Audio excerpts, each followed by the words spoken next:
Tara, samahan nyo kami sa panibagong aming gabi. Sabi nga, ipupunta kami sa birthday yan ng tatay ng may lapidabs ko. Tara!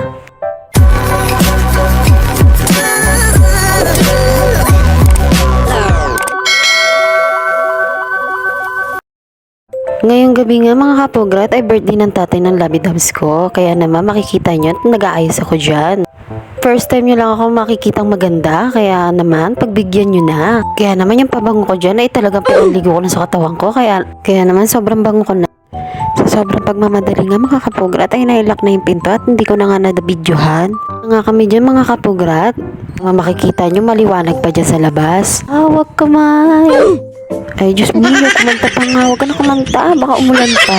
Nag-arkila na nga kami dito ng jeep para naman kami lang ang sakay.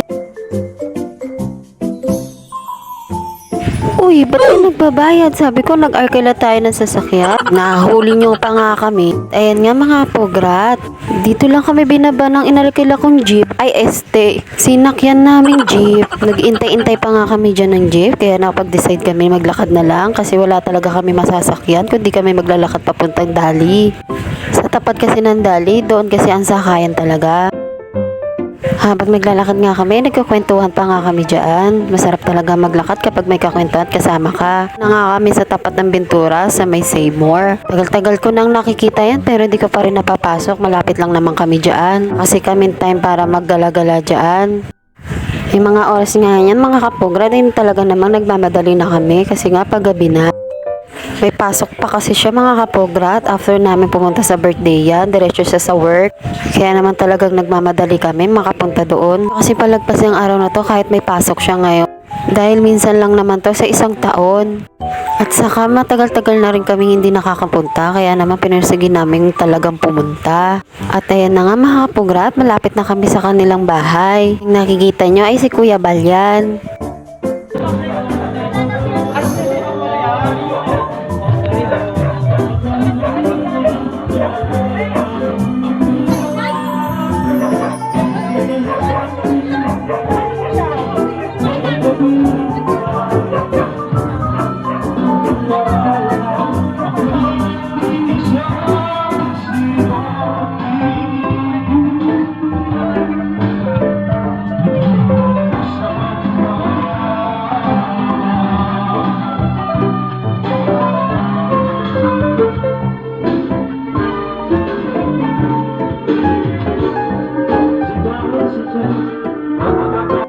At ayan nga mga kapograt, nakarating din kami sa wakas. So as you can see mga kapograt, konti na lang natira talaga sa mga handaan dito. Dahil marami na nga ang dumating na bisita. Yan ang ate niya at kuya niya, ito naman yung tatay niya. Kulang pa yung mga kapograt, marami pa talaga sila. Nauna na nga lang umuwi dahil late na nga kami dumating. Ito naman si lapidabs ko, pumunta na sa sink para na mahugasan yung baunan niya. Hindi na nga namin naasikaso kanina dahil nagmamadali na nga kami makapunta dito. Dahil nga may pasok din naman siya. After niya nga magugas ay dumiretso na nga kami dun sa handaan.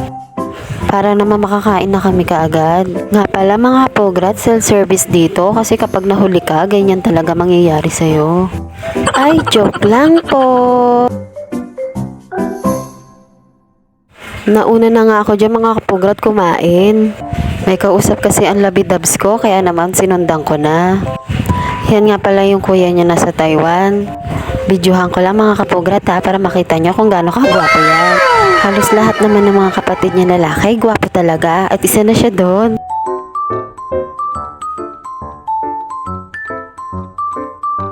At after niya nga makausap yung kuya niya, tinawag na siya para magpa-picture. Ay, ako nga pala yung nagpipicture dyan at nagbibideo. After niya ng picture ay nagpaalam na nga kami. May pasok pa kasi ang lapidabs ko, kaya naman nagmamadali talaga kami. Fast forward na natin mga kapograt. Pasensyahin nyo na yung mga camera namin ha, at talagang malabo talaga. At nandito na nga kami sa store, napapasukan niya. Nag-aantay na lang kami ng jeep dyan dahil ako na lang uuwi mag-isa. At nandito na nga kami sa lugar namin. Bumili lang ako ng tube ice. Para naman pag uwi ko ay may maiinom ako malamig at refreshing na tubig. Akala ko nga makakapugrat ay ako na naman na magsa-self-service sa sarili ko. Kasi sa tuwing bibili ako dito ng tube ice ay palagi na lang ako naglalagay. At buti na lang meron tagalagay. At hindi na ako nahirapan pa. Nandito na nga ako mga kapugrat sa bahay namin at bubukas na nga ako ng pinto. So ayun lang mga kapugrat. Bye!